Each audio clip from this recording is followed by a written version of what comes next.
আগামী জাতীয় নির্বাচন ফেব্রুয়ারিতেই হবে। পৃথিবীর কোনো শক্তি তা ঠেকাতে পারবে না, বলেছেন প্রধান উপদেষ্টা প্রেস সচিব শফিকুল আলম।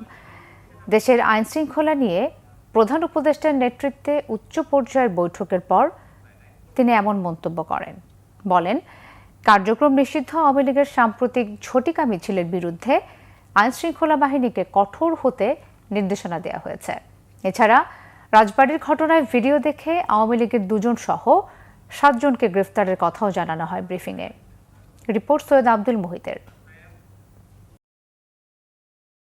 দেশের আইনশৃঙ্খলা পরিস্থিতি পর্যালোচনা করতে উপদেষ্টাদের নিয়ে রাষ্ট্রীয় অতিথি ভবন যমুনায় বৈঠক করেছেন প্রধান উপদেষ্টা ডক্টর মোহাম্মদ ইউনূস। বৈঠকে রাজবাড়ীতে নুরাল পাগলার আস্তানায় হামলা, ভাঙচুর, আওয়ামী লীগের ঝটিকা মিছিল, আসন্ন দুর্গাপূজার নিরাপত্তা সহ ডাকসুর নির্বাচন নিয়ে আলোচনা হয়। বলা হয়, নির্বাচন বানচালে পরাজিত শক্তি বেপরোয়া হয়ে মাঠে নেমেছে। তা মোকাবেলায় আইনশৃঙ্খলা বাহিনীগুলোর মধ্যে সমন্বয় এবং সহযোগিতা বাড়ানোর নির্দেশ দেওয়া হয় বৈঠকে। রাজধানীর ফরেন সার্ভিস একাডেমিতে এ নিয়ে ব্রিফ করেন প্রেস সচিব শফিকুল আলম। স্থানীয় প্রশাসন আরও সক্রিয়ভাবে যাতে যেই ঘটনাগুলো ঘটছে সেগুলো যাতে পরিস্থিতি মোকাবেলা করে সে বিষয়ে আজকের বৈঠকে কঠোর নির্দেশনা দেওয়া হয়। বৈঠকে সিদ্ধান্ত হয়েছে ঝটিকা মিছিল সহ বেআইনি সমাবেশের বিষয়ে মনিটরিং জোরদার করতে হবে। এর নেপথ্যে যারা সক্রিয় রয়েছেন তাদের বিরুদ্ধে কঠোর আইনি ব্যবস্থা নেওয়া হবে। আসন্ন দুর্গাপূজায় সব ধরনের নিরাপত্তার জন্য খুব আগের থেকেই নেওয়া হয়, যাতে কোনো রকমের কোনো বিশৃঙ্খল পরিস্থিতি সৃষ্টি না হয়।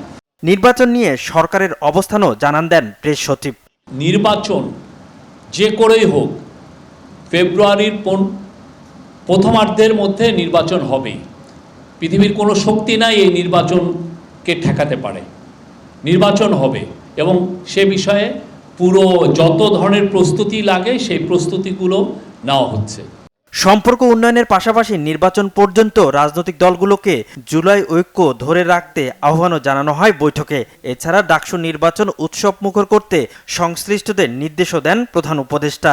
মাজার ভাঙচুর, কবর থেকে লাশ উত্তোলন এবং লাশ পড়িয়ে ফেলা, এই 4টা ঘটনার ভিডিও ফুটেজগুলো বিশ্লেষণ করে এই পর্যন্ত 7 জনকে গ্রেপ্তার করা হয়েছে। এর মধ্যে যিনি কবর থেকে লাশ উত্তোলন করেছেন কাজী অপু, তাকেও গ্রেপ্তার করা হয়েছে।